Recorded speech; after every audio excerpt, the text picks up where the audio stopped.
Perception is a relative term and differs from person to person. Equity theory is a study of human perception in terms of proportionate equivalence of the ratio of one person's inputs to the results to those of others around him, ceteris paribus. Let us take a look at various spheres of life where this theory applies, explicitly or implicitly. Equity theory, most popularly known as the equity theory of motivation, was first developed by John Stacey Adams, a workplace and behavioral psychologist, in 1963. Adams' theory of equity is based on the premises of the belief in fair treatment by the organization in terms of equally rewarding all employees doing equal amount and equal level of work. So what is this theory all about? This theory of motivation was developed on the belief that fair treatment, or a perception thereof, motivates people to keep such fairness maintained within the relationships of their colleagues and the organization. Equity in the workplace is founded on the ratio of inputs to outcomes. Inputs being perceived employee contribution in terms of skills, experience, time devoted, etc. for the benefit of the organization, and outcomes being financial remuneration, recognition and appreciation of the employee's inputs. John Adams' theory of equity states that people who feel that they are either over or under rewarded for their efforts/inputs are prone to experience distress and feel disturbed. Such a feeling of distress leads these people to make efforts towards restoring equity to the relationship, be it organizational, personal or intimate. Let us break up this theory into coherent sections and try understanding each aspect separately. John Stacey Adams' equity theory. The give and take relationship, identified by Adams as input-outcome relationship, the give and take ratio is the pivotal aspect of this theory. It is in trying to balance the perceived give against the expected take that this theory comes into play. Reference points and comparisons. Give and take alone is not what sets the wheels of equity into motion. There has to be a reference to others and a comparison of the ratio of give and take of oneself with others who are working under same conditions, giving proportionate, if not same, input. Relative theory. This theory is not based on absolute premises. Its structure and beliefs are based on perceived, and not established, equity.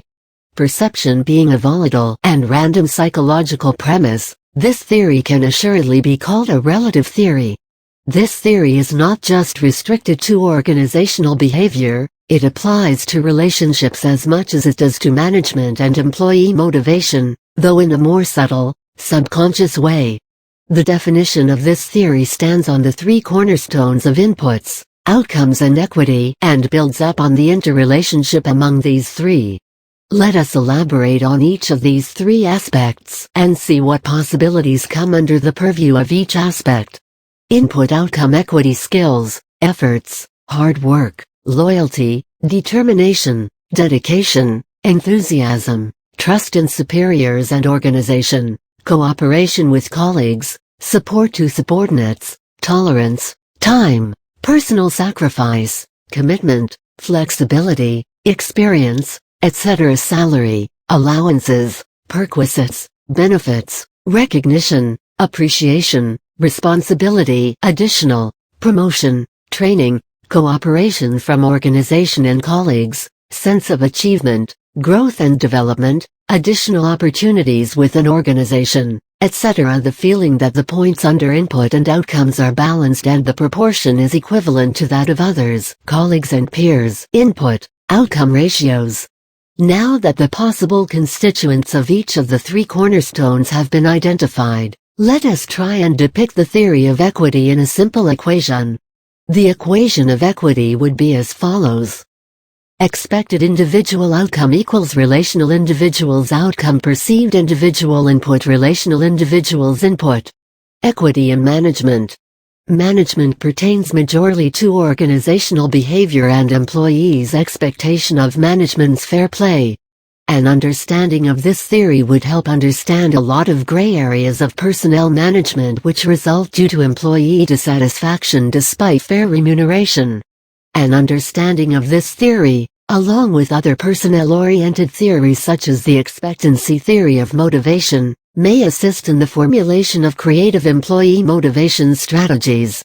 Employees expect a justifiable reward for their personal and professional contributions for the organization's benefit. This concept is known as the equity norm. Employees set this norm to determine equity by comparing the ratio of their inputs and outcomes with those of their colleagues. This phenomenon is referred to as social comparison. After the previous two psychological steps have been followed, the employee will now determine whether they are at an input-outcome equilibrium or not.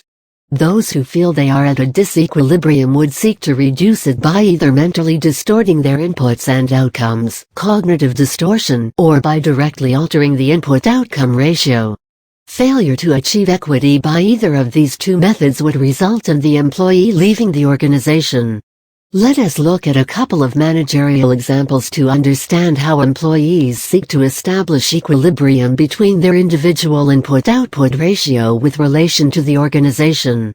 A senior staff at an organization may be initially satisfied with more pay, owing to his experience being more than his colleagues, but the thought of getting more than he is offering may act as a demotivating factor for him to produce quality work. It becomes a taken-for-granted situation where an employee, who feels he is getting more than he is putting in, becomes complacent. On the other hand, an employee who feels she is overcompensated may increase his or her work efforts to live up to the standards, which she feels, have been set by the perceived high compensation.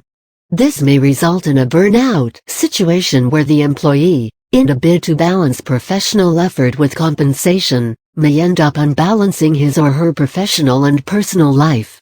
Equity in relationships. In case of personal relationships also, be it filial or intimate, people tend to make efforts towards establishing equity.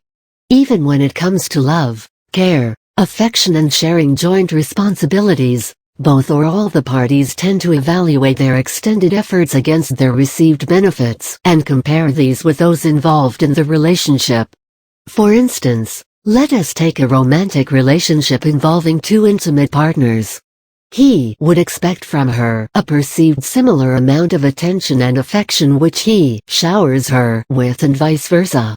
In case if he feels that she is investing in the relationship more than him, he would either start feeling guilty or try to make up for his perceived lacuna by other ways, such as treating her to vacations or exclusive dates, giving her gifts very often, etc. Carried to extremes, this perception of being the lesser contributor to the relationship might actually give rise to feelings of resentment, inadequacy, and can be the first sparks towards fueling a breakup. This has to do with the ego of the inadequate partner, which needs to constantly feel boosted, and a relationship where he is getting more than he is giving may actually deflate it. Same applies to her. In the reverse case, where one partner feels that she is getting less than she is giving the other, dissatisfaction and frustration settles in, straining the relationship. A very common example of the play of equity theory of relationships can be seen in the contemporary work-life scenario. Working parents often indulge their kids as a way of compensating for less time spent with them. People who are often kept away from their families owing to work are seen to have the tendency of treating their families to exclusive vacations and amusements, as a way to save themselves from an emotional guilt trip. Nature is all about establishing equilibrium, sometimes even resorting to chaos to restore order. Likewise, all creations of nature have inherited this trait.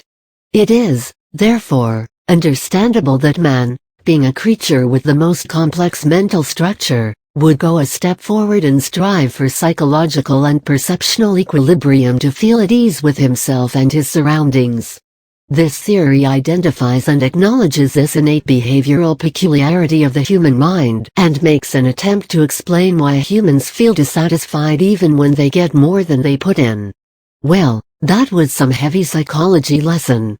I guess I'll catch a Jim Carrey flick to restore equity to my current, academically saturated, state of mind.